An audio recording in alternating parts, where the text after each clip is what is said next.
Welcome to The Explainer. Today, we are going way beyond just simple AI tricks. We're going to look at how AI can actually automate entire systems for you. And get this, even if you have zero idea how to code. Okay, let's just dive right in. So here's the plan. We'll start with the basics, like how to even spot a task that's perfect for automation. Then we'll cover the two main types of automation. And then, the really cool part, we'll show you how AI can now build its own complex to-do lists from just a single sentence. We'll also keep it real and talk about the 90% automation myth. And finally, look ahead to this new idea called GOA. All right, so where do you even begin with all this? How do you look at your own job, your own day-to-day, and pinpoint the stuff that's just begging to be automated? Well, the good news is you don't have to guess. It turns out there are three really clear signals. Three signs that a task is ready to be handed off to your new AI assistant. You know, what's so great about this is just how simple the framework is. If a task you're doing checks these three boxes, it's a perfect candidate. Think about your daily grind for a second. I bet something just popped into your head, didn't it? Okay, so let's take it up a notch and see how this all builds on itself. Because not all automation is the same. Most of us are pretty familiar with the first level. But the real game-changing power, that's in the second one. Think of it this way. Task automation is like having a specialist for one single job. Super useful, but it works in a silo. Workflow automation, and this is what we're really digging into today, that's like having an entire project manager that coordinates a whole team of these specialists to get a big project done from beginning to end. And these tools here, they're basically the glue that holds it all together. They connect all the different apps you use every single day into one smooth, automated process. You can think of them as the digital plumbing that makes these really sophisticated systems possible.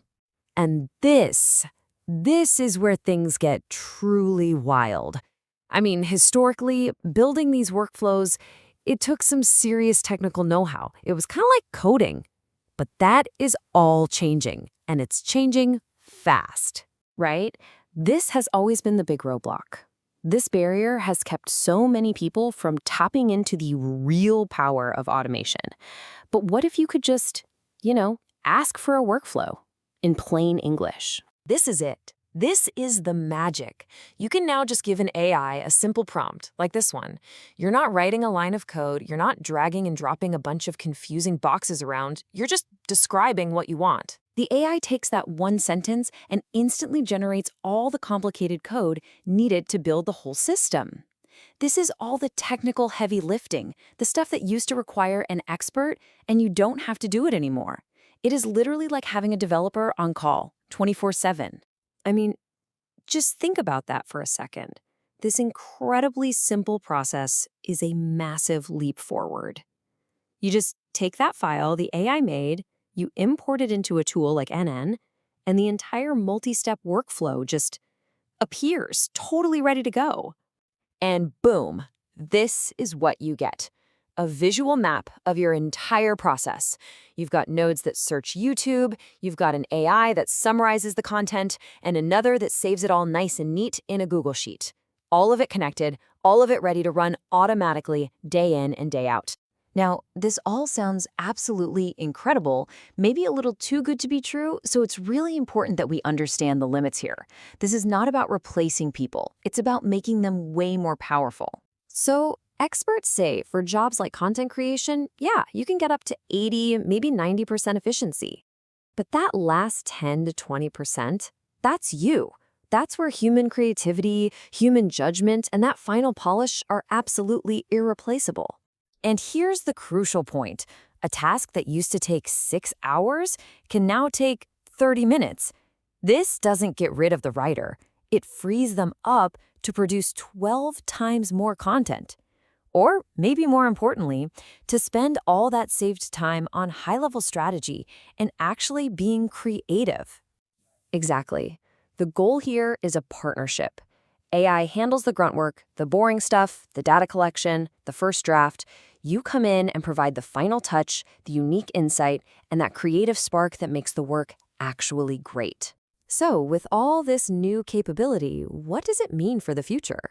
As AI becomes the main tool we all use to find information, Well, the rules for getting noticed are changing completely. Get ready for a new acronym, folks. We all know about SEO for Google, right? Well, GEO is the next big frontier. It's all about making content that generative AI engines like ChatGPT will trust and then cite directly in their answers. The entire strategy is shifting. Instead of just trying to get to the top of a list of blue links, the new goal is to become part of the AI's direct answer to someone's question. You're no longer just pointing to the information, you want to be the information. And you know what? This actually raises the bar for everyone. AI is pushing us away from those spammy content mills and pushing us toward creating genuinely helpful, high-quality stuff. It rewards clarity, it rewards depth, and it rewards the ability to just answer a question better than anyone else. So we've gone from giving simple commands to building full-blown automated systems from a single sentence. The tools are more accessible than they have ever been, and that technical barrier that stood in the way for so long, it's been demolished. So the only real question left is, what are you going to build first?